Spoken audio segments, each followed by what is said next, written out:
어떤 남편은 아내를 잘못 만나서 결혼하는 바람에 한평생 불행하게 되었다고 생각하는 사람이 있고, 또 어떤 사람은 남편을 잘못 만나서 결혼하는 바람에 내 인생이 불행하다라고 말하는 사람이 있습니다.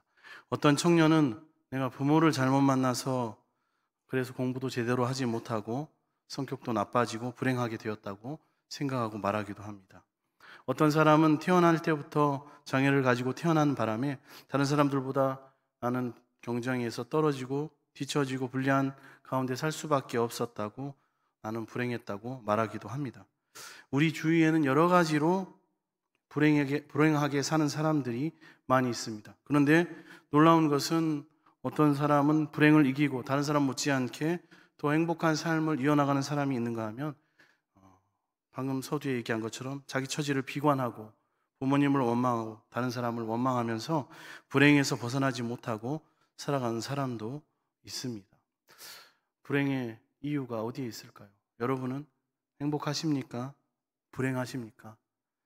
우리가 겪는 불행을 가만히 살펴보면 여러 가지 이유가 있습니다. 어떤 사람은 너무나도 분명하게 스스로 자기 잘못으로 불행하게 된 경우가 있습니다.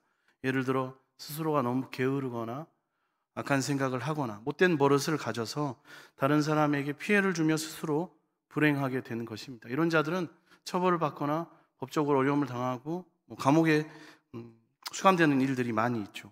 어떤 사람은 남의 물건을 도둑질하고 남에게 폭행을 가해서 불행하게 된 것은 순전히 스스로가 자초한 자기 책임이라고 할 수 있겠습니다. 거기에 비해서 자기 잘못과 상관없이 불행하고 어려움을 겪는 사람들이 있습니다. 선천적으로 장애를 가지고 태어났거나 전혀 생각하지 못했던 당황스러운 사고를 만나서 불행하게 된 경우입니다. 이런 경우는 너무나 억울할 수 있겠습니다. 그러나 어떻게 해서든 간에 그 장애를 인정하고 잘 극복하는 것이 행복을 되찾는 길이라고 할 수 있습니다. 저와 여러분은 하나밖에 없는 소중한 인생을 살아가고 있습니다. 그러나 우리 주위에 또 우리가 겪는 모든 환경과 상황 가운데 사고나 위험이나 질병 등의 어떤 어려운 일을 마주할 수 있는 여러 가지 가능성이 너무나 많이 있습니다. 어떤 사람은 실제로 사람을 잘못 만나고 판단을 잘못하는 바람에 그 어려움을 당하고 불행한 가운데 살아가고 있는 사람들도 많이 있습니다. 조금만 우리가 잘못하고 잘못 생각하고 잘못 판단하면, 잘못 행동하면 큰 불행을 당할 수밖에 없는 위험한 인생을 우리는 모든 인간들은 살아가고 있습니다. 하루하루 그러한 삶을 살아가고 있습니다. 그런데 성경이 말하는 것은 이것보다 더 심각합니다. 성경에서는 인간들이 이미 모든 인간이 다 불행에 빠져 있다라고 말하고 있습니다. 단지 우리가 인생들이 불행하다고 느끼는 것은 겉으로 드러나는 모습일 뿐이죠. 예를 들어서 어떤 사람이 병에 걸렸는데 어떤 사람은 증세가 좀 빨리 나타나는가 하면 어떤 사람은 증세가 좀 더디게 늦게 나타나는 경우가 있습니다. 마찬가지로 성경은 모든 인간들이 지금 죽음의 병에 걸려 다들 앓고 있는데, 죽어가고 있는데 그것이 좀 더 빠르냐 늦느냐. 가장 심각한 것은 과연 인간들의 불행에 대한 이 책임은 누구에게 있고 이 불행은 치료가 가능하고 회복이 가능한 것인가 하는 것입니다. 어떤 사람이 자기 병이 암인 줄 알고 정밀 검사를 했는데 암이 아니라는 판명을 받게 된다면 너무나 기뻐하고 놀란 가슴을 가라앉히게 되겠죠. 왜냐하면 이 병은 금방 회복할 수 있는 병이기 때문에 그렇습니다. 그러나 암이라고 판명되면 상황이 달라집니다. 굉장히 절망하게 되는 것이죠. 왜냐하면 이 병은 쉽게 회복할 수 있는 병이 아니기 때문에 그렇습니다. 마찬가지로 오늘 성경이 말씀하고 있는 것은 인간의 불행은 치료가 가능하고 회복이 가능한 것인가? 만일 가능하다면 누가 이것을 할 수 있는가 하는 문제를 이야기하고 있습니다. 먼저 이스라엘 백성들에게 맡겨진 것이 있습니다. 그것은 너무나 소중한 것인데 인간들이 그것을 잘 인식하지 못하고 깨닫지 못하죠. 여러분, 우리가 이스라엘 백성들에게 고마워해야 할 이유가 반드시 있거든요. 그런데 우리가 신앙생활 하면서도 그것을 생각하지 못할 때가 많이 있어요. 우리 한국의 역사 속에 또 인류 역사 가운데 보면 우리가 되게 고마워하는 사람들이 있습니다. 귀한 업적을 남기고 우리가 생활하기 아주 편한 것, 소중한 것들을 발명한 사람들을 생각해 보면 그렇습니다. 예를 들어서 제임스 심슨이라는 사람이 있는데 이 사람은 클로로포름이라는 마취제를 발명했습니다. 예전에 그 전에 쓰이던 에테르라는 마취제가 가지고 있던 부작용을 해소하고 외과 수술에 있어서 새로운 기원을 마련했습니다. 이제 이분이 신앙 고백하기를 당신은 놀라운 것을 발명했군요 이렇게 물었더니 내가 발명한 것 중에 가장 소중하고 귀한 발견은 바로 우리 예수님 주님이십니다. 이런 또 고백을 했었습니다. 어쨌든 이 사람은 마취제를 발명했습니다. 우리가 잘 아는 지금도 비추고 있죠. 토마스 에디슨은 전구를 발명해가지고 상용화하고 인류에게 많은 유익을 끼쳤습니다. 우리가 고마워할 수 있는 존재죠. 그리고 우리나라 선조 중에선 우리가 지금 보고 있고 쓰는 한글을 발명한 세종대왕 우리가 고마워할 수밖에 없죠. 장영실이라는 사람은 천문학과 또 수문학, 선박 건조 기술, 철기 기술 여러 가지 기술의 업적을 남기면서 조선시대 한국 과학기술의 선구자로 불리게 되었습니다. 우리는 이러한 분들에게 고마운 마음을 상당히 가지고 있습니다. 그런데 이스라엘 사람들에게는 별로 고맙다는 생각을 하지 않고 있습니다. 왜냐하면 우리를 위해 특별하게 해준 것이 있나라는 생각을 하기 때문입니다. 하지만 실제로 이스라엘 사람들은 우리에게 가장 중요한 것을 전수해주고 물려주었습니다. 그것은 바로 하나님의 위대한 약속이 담겨 있는 성경 말씀입니다. 오늘 본문 1절 2절 말씀입니다. 그런즉 유대인의 나음이 무엇이며 할례의 유익이 무엇이냐 범사에 많으니 우선은 그들이 하나님의 말씀을 맡았음이라 이렇게 말씀합니다. 하나님께서는 이스라엘 백성들을 특별히 구별하셨습니다. 구약 성경을 보면 하나님께서는 특별한 능력으로 이스라엘 백성을 애굽에서 건져내셨습니다. 이방인들과는 완전히 다른 특별한 사랑으로 이스라엘 백성들을 사랑해 주셨습니다. 그 표시가 바로 할례였다는 말씀입니다. 하나님께서 이스라엘 백성들을 특별히 사랑하시고 구별하셨던 이유가 어디에 있을까요? 그 이유는 이스라엘 백성들에게 너무나도 귀중한 것을 맡기셨기 때문입니다. 그것이 바로 하나님의 말씀, 성경입니다. 그러나 성경 말씀은 단순히 하나님께서 인간들에게 자신을 소개하신 것만이 아닙니다. 인간들이 살아갈 때 어떻게 살아가야 하는지 살 길을 가르쳐 주셨고 인간들이 겪을 수밖에 없는 모든 불행의 원인을 보여주신 간판 책입니다. 옛날에 우리나라에 허준이라는 사람이 있었습니다. 이 사람이 쓴 책이 있죠. 한의학의 귀한 기본이 되는 동의보감이라는 책이 있습니다. 지금까지도 한의학을 공부하는 사람들에게는 기본이 되는 중요한 의학책이죠. 이처럼 하나님께서는 성경을 통해서 인간이 모든 불행을 치료받고 영원한 생명을 얻을 수 있는 길을 보여주셨습니다. 다시 말해서 성경이 바로 하나님께로 가는 길이고 통로라는 것입니다. 문제는 이 특별한 귀한 복을 받고 귀한 것을 소유하게 된 이스라엘 백성들이 이 특별한 것을, 이 성경을, 이 책을 믿지 않았다는 것입니다. 이 말씀대로 살아가지 않았다는 것이죠. 하나님께서는 구약 이스라엘 백성들에게 우상을 섬기지 말아라, 하나님의 말씀에 순종해야 된다 이렇게 말씀하셨지만 그들은 놀라운 말씀을 가지고도 믿지 않고 순종하지 않아서 결국에는 멸망당하고 말았습니다. 이것이 오늘 이 시대를 살아가는 저와 여러분에게도 동일하게 적용됩니다. 우리도 마찬가지입니다. 우리는 지금 너무나 소중한 보물을 가지고 있습니다. 또 전수받았습니다. 그럼에도 불구하고 이것이 귀한 가치를 가진 것으로 우리는 잘 믿지 못하고 깨닫지 못합니다.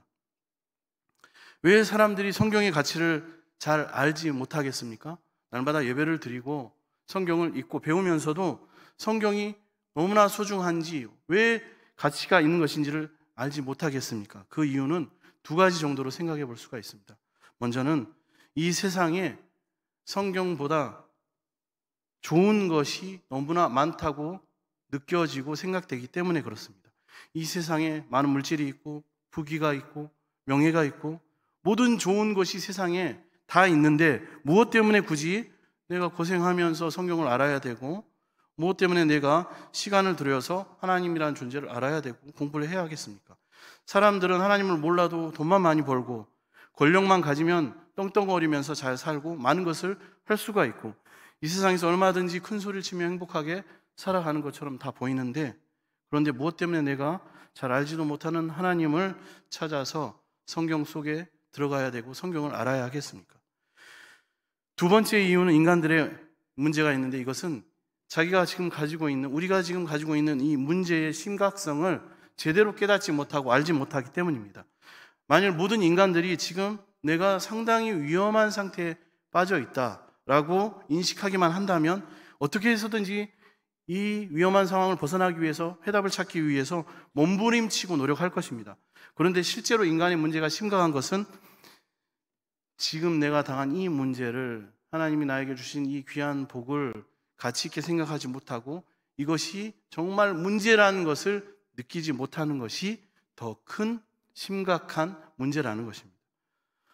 무엇을 모르고 있습니까? 무엇을 우리는 모르고 있습니까?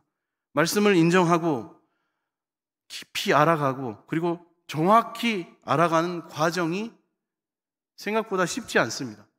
한번 배우면 쉬운 것 같은데, 그게 내가 다 안 것 같은데 결코 그렇지 않습니다. 너무나 험난하고 힘든 과정입니다. 말씀을 계속해서 깊이 알아간다는 것은, 하나님께로 나아간다는 것은 상당히 외롭고 힘들고 또 때로는 지루해 보일 수 있는 과정입니다. 결코 그렇지만 중단되어서는 안 되는 과정입니다. 그런데 사람들은 이러한 과정을 원하지 않습니다. 이런 과정을 통과한 후에 받게 되는 하나님이 허락하시는 복과 영광에만 관심이 있는 것입니다. 우리가 건축 공사 현장을 생각해 볼 수가 있습니다. 그러면 건축 공사 현장에 건축 일을 하는 많은 인부들이 있습니다. 우리 마띠 은혜교회를 지금 세워가는 영상을 우리가 격주로 보고 있지 않습니까? 보면서 기도하고 있지 않습니까? 우리는 영상으로 보고 사진으로 보지만 현장에서는 더 많은 인부들과 상황들과 환경들이 있습니다. 힘들고 건물을 세워가는 과정은 어렵고 때로는 위험할 수 있고 때로는 수많은 먼지를 마시면서 일할 수도 있습니다. 이러한 환경에서 일하는 일꾼들을 우리가 볼 수 있는 것이죠. 박인호 선교사님은 지금 그 철근 자르는 것을 반복하다가 인대가 손상이 가셔서 지금 이제 치료하고 돌아가셨는데 회복되기를 기도하고 있습니다. 힘들지만 이러한 과정을 통과하고 이러한 과정을 지나가야만 아름다운 교회가 비로소 세워지는 것이죠. 이후에 그곳에서 편하게 예배 드리고 함께 교제하고 사랑의 떡을 나누고 웃고 사랑하며 나누는 행복한 시간을 그곳에서 보낼 수 있게 되는 것입니다. 그런데 이러한 힘든 과정은 다 생략하고 하기를 원하지 않고 이후에 누릴 것만 생각하고 그것만 바라본다면, 그것은 말씀을 소유하고 말씀을 알아가는 그 지루하고 힘들고 어려운 과정은 다 생략하고 그 이후에 받을 복만을 바라보는 그것과 같은 것입니다. 그것은 말씀을 소유했으면서도 그 고귀한 가치를 알아가지 않고 깨닫지 못해서 그것을 결코 누리지 못한 불순종한 이스라엘 백성들과 같이 되는 것입니다. 인간의 문제는 세상적인 눈으로 본다면 겉보기에는 이 장애물 경기를 우리 체육대회 하잖아요. 그것과 같습니다. 장애물들을 이렇게 피하고 저렇게 피해가면서 먼저 나아가서 복을 가로채는 사람이, 차지하는 사람이 경기를 이기는 것이 바로 세상의 관점입니다. 그래서 운이 좋은 사람은 병에 걸리지도 않고 사고를 당하지도 않고 불행을 이리저리 피해서 성공을 거둡니다. 거기에 비해 운이 나쁜 사람은 부모도 잘못 만났고 능력도 없고 여건도 안 되고 기회도 되지 않았기 때문에 성공하지 못했다고 그렇게 말합니다. 그렇게 보여집니다. 하지만 세상의 눈이 아닌 성경의 눈으로 본다면 모든 인간은 불행에 빠졌는데 이미 죽음을 향해 달려가고 있는데 비상식량을 먹고 스스로 행복하다고 생각하고 있는 것과 같습니다. 비상식량이 떨어지면 모두 죽음을 맞이하게 됩니다. 망하게 되는 것이죠. 우리가 행복하다고 생각하는 것은 잠시 우리의 생명을 연장시켜주는 비상식량과 같습니다. 이것은 근본적으로 우리에게 행복을 주거나 영원한 생명을 허락해 주는 것이 아닙니다. 또 인간의 문제는 마음속에 죄의 충동이 늘 있다는 것입니다. 우리 자신을 돌아봐도 이 죄의 충동은 우리를 늘 유혹합니다. 이 충동이 나쁜 환경과 접촉하게 된다면, 잘못된 우리의 생각과 결단과 접촉하게 되면 언제든지 우리 안에서 죄가 폭발할 수 있습니다. 거기에 인간들은 더 심각한 것은 하나님을 인정하지 않는 것입니다.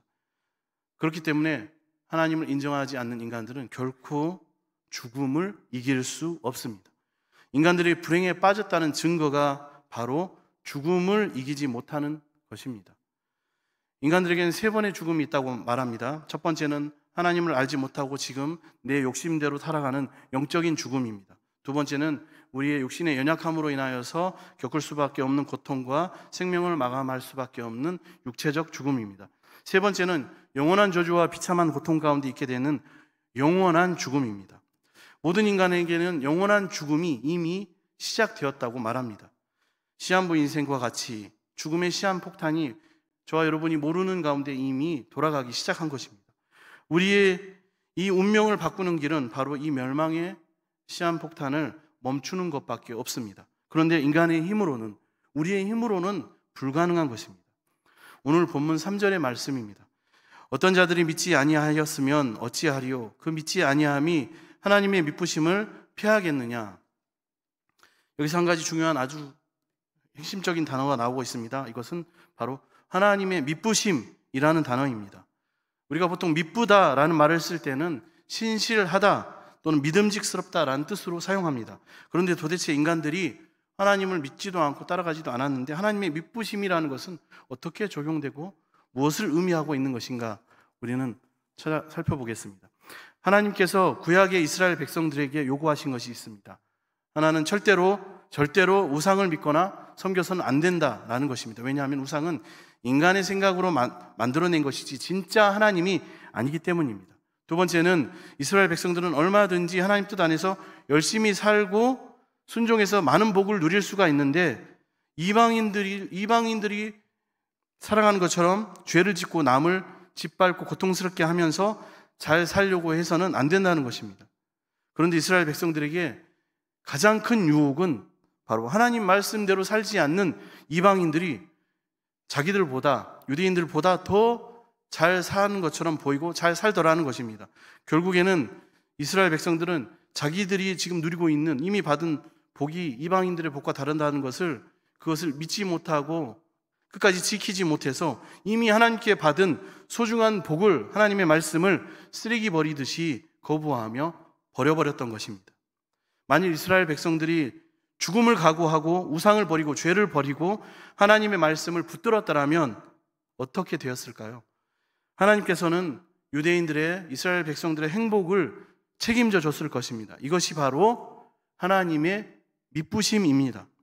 하나님께서는 아무리 이스라엘 백성들이 약하고 힘이 없어도 다른 나라의 침략으로부터 또 무서운 전염병으로부터 기근으로부터 지켜주었을 것이고 그뿐만이 아니라 그 밖에 다른 모든 복을 다 이스라엘 백성들에게 주셨을 것입니다.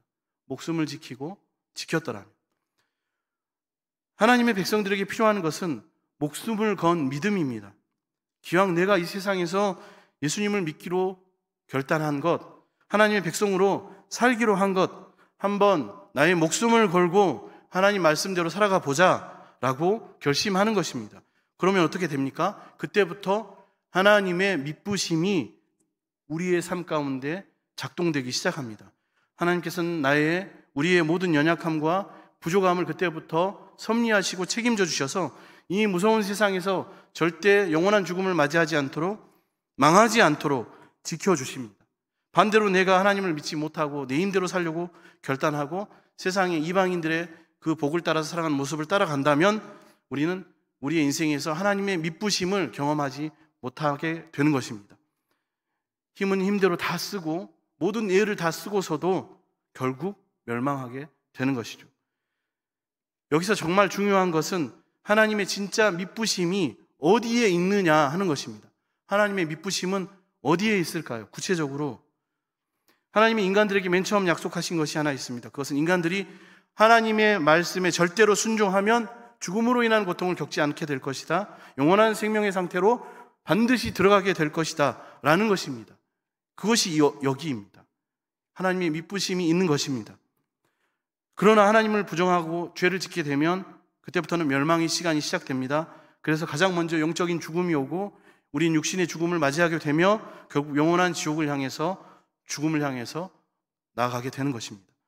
하나님은 한 번 약속하신 것을 반드시 지키시는 분이십니다. 그래서 우리가 구원받고 축복받으려면 우리는 멸망으로 나아가는 것을 반드시 멈춰야만 합니다. 그리고 우리의 몸으로 하나님의 말씀을 붙잡고 하나님 앞에 영광을 돌리는 삶을, 믿음의 삶을 살아내야만 합니다.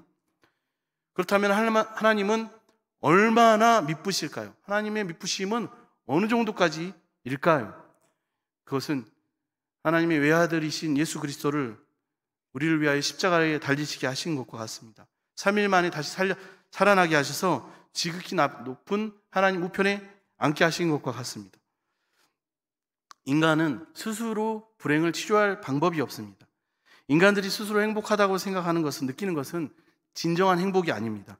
진정한 행복을 우리가 얻기 위해서는 우리 자신을 하나님의 신실하심에 완전히 맡겨드려야 합니다. 이 방법 외에는 절대로 다른 길이 없습니다. 우리 자신을 하나님 앞에 온전히 맡겨드리면 그때는 하나님의 미쁘심이 우리에게 임하게 되는 것입니다. 그렇기 때문에 병든 우리의 인생이 치료받고 멸망을 향하는 우리의 발걸음을 멈출 수 있게 되는 것입니다. 영원한 생명을 향해 나갈 수 있게 되는 것이죠. 그것이 바로 하나님의 미쁘심입니다. 그래서 오늘 우리 인간들의 가장 큰 딜레마라고 할 수 있는 것은, 내 인생을 내가 책임지고 끝까지 갈 것인가? 아니면 내 병든 인생을 인정하고 어떻게 되든지 간에 하나님 앞에 맡겨볼 것인가 하는 것입니다. 하나님과 우리의 관계는 토기장이와 진흙의 관계로 우리는 생각해 볼 수가 있습니다. 토기장이가 진흙으로 도자기를 만들기 위해서는, 작품을 만들려면 물로 반죽을 이겨야 하고 모양을 만들어야 합니다. 막 눌려지고 찌그러지고 다져져야 하죠. 그것도 부족해서 이제는 어느 정도 모양을 갖추면 뜨거운 불 속에 집어넣어야 합니다. 그 불에, 그 속에 있어야 되는 것이죠. 구워져야 하는 것이죠. 그렇게 할 때 진흙의 입장에서는 꼭 죽는 것 같지만 그것만이 가장 아름다운 도자기로 태어나는 귀한 비결입니다. 그렇지 않으면 다시 땅에 부셔지고 버려지고 밟혀지고 진흙이 되고 수렁이 되는 것입니다. 결국 인간들에게 가장 중요한 질문이라고 할 수 있는 것은, 하나님을, 이 미쁘심으로 우리 가운데 역사하시는 이 하나님을 믿을 수 있느냐 하는 것입니다. 만일 내 인생을 하나님께 맡기면 책임져 주셔서 가장 멋지고 아름다운 인생으로 만들어질 수 있느냐 하는 것입니다. 이스라엘의 사사 중에 우리가 잘 알고 있는 사사 삼손을 우리는 압니다. 나실인으로서 하나님이 이스라엘을 블레셋으로부터 구원하기 위해 세웠던 사사입니다. 하지만 삼손의 삶의 모습을 보면 자신의 힘을 믿고 때로는 너무나 교만하였고 하나님 앞에 성실하지 못했습니다. 결국 들릴라라는 여인의 청을 못 이겨서 블레셋 사람들에게 잡혀서 너무나 비참한 상황 가운데 들어갑니다. 모진 고문을 당하고 두 눈이 뽑히고 감옥에서 맷돌을 돌리는 신세가 되었습니다. 다곤 신전에 결국 끌려가서 블레셋 사람들의 재미를 위하여서 제주를 부리는 신세가 되고 말았습니다. 극심한 절망, 비참한 순간, 멸망의 순간입니다. 그때 삼손이 진심으로 가슴을 찢고 회개하며 그 절망의 순간 하나님께 간구하고 부르짖습니다. 하나님이여, 나를 생각하옵소서. 구하옵나니 이번 한 번만 나를 강하게 하사 나의 두 눈을 뺀 블레셋 사람들에게 원수를 단번에 갚게 하옵소서. 하나님께서는 삼손의 회개를 받으시고 간구에 응답해 주셨습니다. 너무나 망가져버리고 무너져버린 하나님의 택함을 받은 한 사람이 그 마지막 끝에서 불행 가운데 하나님 앞에 부르짖고 회개하고 간구하였더니 하나님께서 그 간구에 응답해 주신 것입니다. 삼손의 어긋난 인생을 고쳐주시고 책임져 주시고 그 마지막 인생을 하나님께서 아름답게 마무리하게 해주셨습니다. 그래서 히브리서 11장에 삼손은 믿음의 사람이었다고 기록되어 있습니다. 우리는 어떤 불행에서도, 어떤 불행의 순간을 맞이할지라도 우리는 하나님의 이름을 부를 수 있습니다. 성경에서는 누구든지 예수의 이름을 부르는 자는 구원을 얻으리라 이렇게 약속하고 있습니다. 어떤 절망과 어려움 속에서도, 그것이 스스로 자초한 불행일지라도 하나님은 우리의 인생을 책임져 주실 수 있는 분입니다. 거기까지가, 또 그 이상이 바로 하나님의 미쁘심입니다. 본문 4절에서 6절 말씀입니다. 그럴 수 없느니라 사람은 다 거짓되되 오직 하나님 참되시다 할지어다. 기록된 바 주께서 주의 말씀에 의롭다함을 얻으시고 판단받으실 때에 이기려 하시라 함과 같으니라. 그러나 우리 불의가 하나님의 의를 드러나게 하면 무슨 말 하리요? 내가 사람의 말하는 대로 말하노니 진노를 내리시는 하나님이 불의하시냐? 결코 그렇지 아니하니라. 만일 그러하면 하나님께서 어찌 세상을 심판하시리요? 인간들이 하나님에 대한 말씀을 들으면 몇 가지 의문을 제기합니다. 첫 번째 의문은 왜 하나님은 에덴 동산에서 선악을 알게 하는 나무를 만드셔서 인간을 타락하게 하셨나 하는 것입니다. 결국 인간이 타락하게 된 원인이 하나님께서 인간들을 불완전하게 만드셨고 그 책임이 하나님에게도 있다라는 것입니다.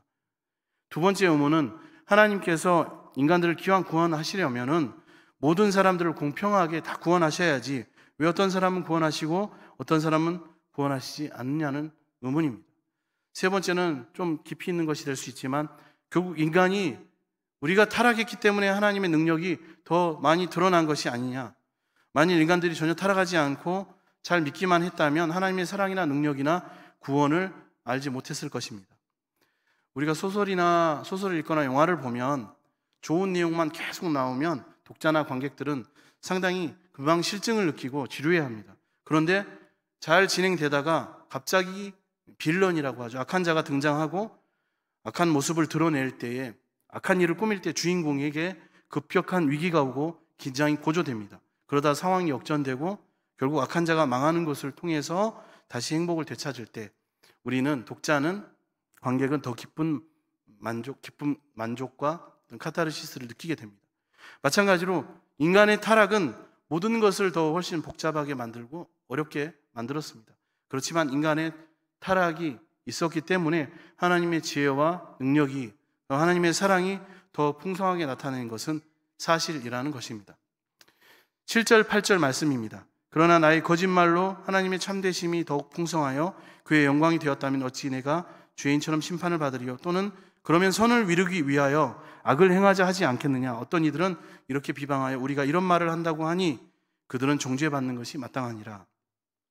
그러면 인간이 당하는 불행의 책임은 누구에게 있습니까? 우리는 그것을 잘 알지 못합니다. 그냥 내 운명이겠거니 이렇게 생각하며 살아가기도 합니다. 물론 인간이 당하는 불행 중에는 처음에 말씀드린 것처럼 자기 욕심으로 만들어진 것도 있고 자기 의사와 상관없이 당하는 불행도 있습니다. 그러나 거시적으로 봤을 때 모든 것들이 궁극적으로는 하나님 말씀에 불순종한 것에서 시작되었기 때문에 인간들에게 책임이 있다고 할 수 있습니다. 인간의 불행은 우리 스스로가 자초한 것입니다. 그래서 인간들은 이 불행을 맞이할 수밖에 없었죠. 그러면 이 불행을 회복할 능력이 우리에게 있습니까? 인간에게는 없습니다. 이러한 인간의 삶은 결국 영원한 멸망을 향해 갈 뿐입니다. 그렇다면 이 불행에 대해서 하나님께 책임이 있습니까? 아까 의문을 가진 것처럼 일단 하나님은 법적으로 책임이 없으십니다. 하나님께 책임이 있다면 굳이 책임을 찾자면 인간들을 너무 완벽하게 만드신 것입니다. 그래서 하나님의 형상을 닮은 하나님께 너무나 가깝게 만드신 것입니다. 하나님께서 인간들에게 억지로 순종하도록 강요하지 않으셨습니다. 인간들이 싫으면 얼마든지 하나님을 거부할 수 있도록 자유를 주셨습니다. 문제는 여기서 시작된 것입니다. 하나님께서 주신 자유가 인류를 걷잡을 수 없는 불행에 빠뜨렸습니다. 그렇지만 이것은 하나님께 책임이 있는 것이 아닙니다. 하나님께서는 인간의 불행과 탈선에 대해서 이미 대비해 놓으셨습니다. 하지만 이 대비에는 하나님에게 엄청난 고통이 따르는 방법이었습니다. 이 대비는 불행에 빠진 인간과 죄 없는 하나님의 외아들 예수 그리스도의 죽음을 바꾸는 것이었습니다. 이것이 바로 하나님 사랑의 극치이고 우리 머리로는 도저히 상상할 수 없는 완벽한 구원의 방법이었습니다. 그러고 나서도 하나님께서는 또 인간들에게 자유를 주셨습니다. 그것은 하나님의 구원을, 예수 그리스도를 믿지 않을 자유를 준 것입니다. 인간들은 얼마든지 그리스도를 믿지 않고 하나님을 믿지 않고 멸망으로 갈 수 있습니다. 그러나 이제 그것은 진짜 자기의 책임이 되는 것입니다. 하나님은 어떤 분이십니까? 모든 불행과 비참한 운명을 완전히 책임지실 수 있는 분이십니다. 저와 여러분이 모든 인류와 인간들이 범죄함으로 하나님을 엄청나게 고통스럽게 하고 하나님이 만드신 피조 세계를 오염시키고 모든 것을 엉망으로 만들었지만 하나님은 그 모든 것조차도 전부 다 아름답게 회복시킬 수 있는 지혜와 능력을 가지신 분이 바로 하나님이십니다. 결국 인간들이 아무리 죄를 짓고 제멋대로 살아서 도저히 회복할 수 없을 정도가 되었을지라도, 삼손과 같은 결말을 맞이하고 있을지라도 그 자리에서 진심으로 하나님을 부르짖고 믿음을 가지고 돌아온다면, 회개한다면 하나님께서는 우리의 남은 인생을 가장 아름답게 만들어 주십니다. 그렇다면 마지막으로 이제 우리가 할 일은 무엇일까요?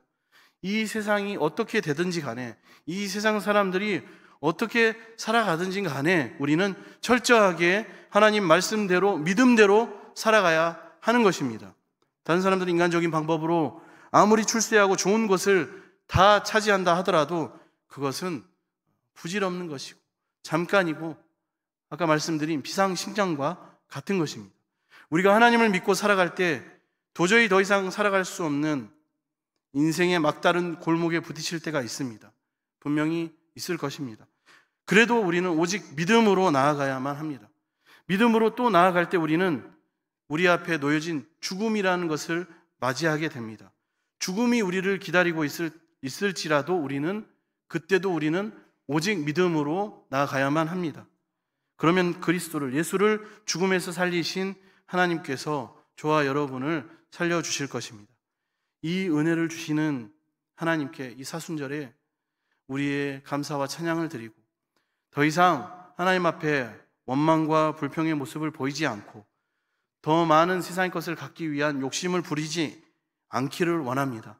오직 하나님이 주신 것을, 나에게 허락하신 것을 귀한 것으로, 족한 것으로 여기고 매일매일 매순간 감사하면서 하루하루 최선을 다해 믿음으로 살아가는 하나님의 미쁘심을 경험하는 복된 주님의 자녀들이 다 되시기를 축복합니다.